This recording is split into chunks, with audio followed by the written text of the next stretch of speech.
klaim pelanggaran HAM, TNI Polri lakukan langkah tegas pada KKB Papua. Aparat TNI Polri akan mengambil langkah tindakan tegas terhadap kelompok kriminal bersenjata KKB Papua. Tak ada lagi klaim pelanggaran hak asasi manusia HAM dalam mengantisipasi teror yang dilancarkan KKB. Kapolda Papua Irjen Pol Matius Fahiri menegaskan pihaknya dalam hal ini TNI Polri akan melakukan penegakan hukum dampak dari makin maraknya gangguan keamanan yang dilakukan KKB Papua. Memang benar penegakan hukum akan diberlakukan terhadap kelompok yang selama ini mengganggu keamanan hingga meresahkan masyarakat, tegasnya Jumat 28 April 2023. Dikatakan sebelum melakukan penegakan hukum, pihaknya bersama Pemda setempat akan meminta masyarakat yang bermukim di wilayah KKB untuk sementara waktu ke ibu kota kabupaten. Bila nanti ada warga yang enggan untuk mengungsi sementara, maka bisa dipastikan mereka adalah anggota atau bagian dari KKB. Sehingga saat penegakan hukum dilakukan, para pihak tidak bisa mengklaim bila itu pelanggaran. Apalagi anggota KKB juga telah banyak melakukan pelanggaran HAM dengan membunuh dan menganiaya warga sipil. Para pihak bisa lagi mengklaim kalau terjadi pelanggaran HAM karena yang menjadi korban adalah anggota atau pendukung KKB, ungkapnya.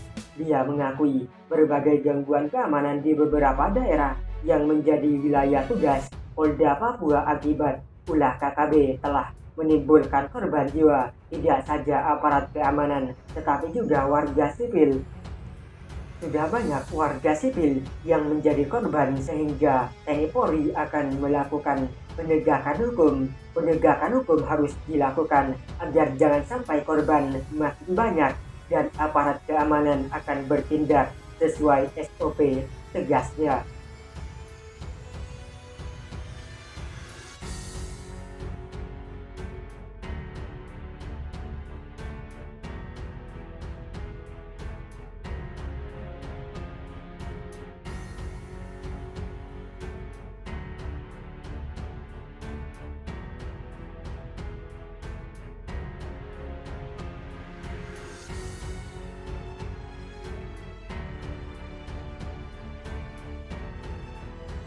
KKB didirikan Belanda untuk memecah Indonesia.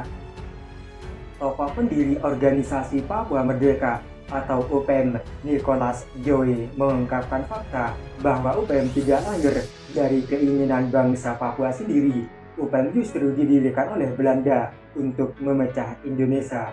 Nicholas Joy merupakan pendiri UPM dan diperintah oleh Belanda untuk membuat bendera bintang kejora yang saat ini menjadi simbol organisasi Papua Merdeka. Fakta ini diungkap Nicholas Joy pada sebuah wawancara dan diunggah di akun YouTube. Organisasi Papua Merdeka atau UPM kembali menjadi perbincangan setelah beberapa anggota kelompok kriminal bersenjata atau KKB Papua melakukan penyerangan terhadap TNI Polri maupun masyarakat di Papua. Bahkan kelompok kriminal bersenjata atau KKB Papua menyandera pilot Susi Air Kapten Philip Martens dan menyerang anggota TNI Polri yang berusaha melakukan pembebasan sandera. Penyerangan UPM terhadap anggota TNI Polri maupun masyarakat yang dijadikan sebagai temen hidup karena adanya keinginan untuk berdiri sendiri sebagai negara dan keluar dari Indonesia.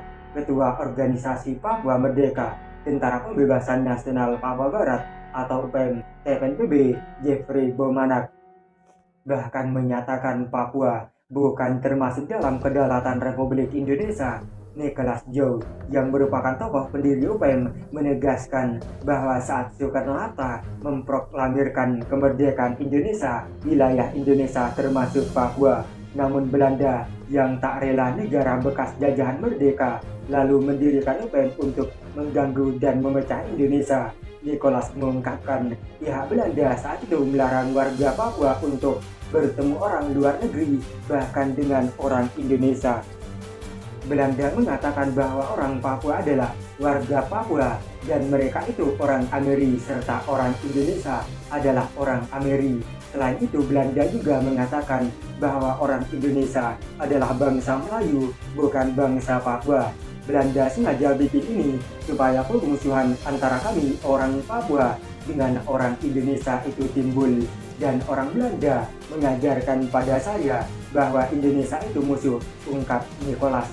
Nicholas menjelaskan bahwa Belanda saat itu memaksa orang Papua untuk membentuk militer sendiri, dan beberapa orang yang fanatik kemudian mendirikan UPN.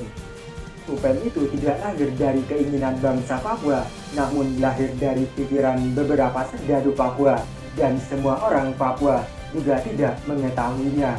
Paparnya, menurut Nicholas, UPN dibentuk dari sebuah kelompok kecil yang dilatih dan merupakan korps sukarelawan dari bangsa Papua.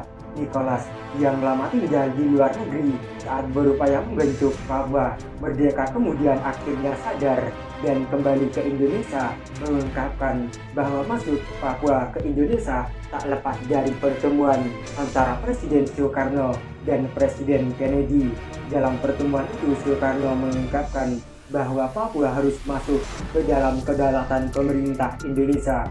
Kemudian pada 15 Agustus 1962 Belanda dan Indonesia setuju bahwa Papua Barat merupakan wilayah kedaulatan Indonesia. Pada 1 Mei 1963 secara resmi wilayah Papua Barat masuk ke Indonesia. Hanya saja penyerahan wilayah Papua ke Indonesia menimbulkan masalah politik di Belanda.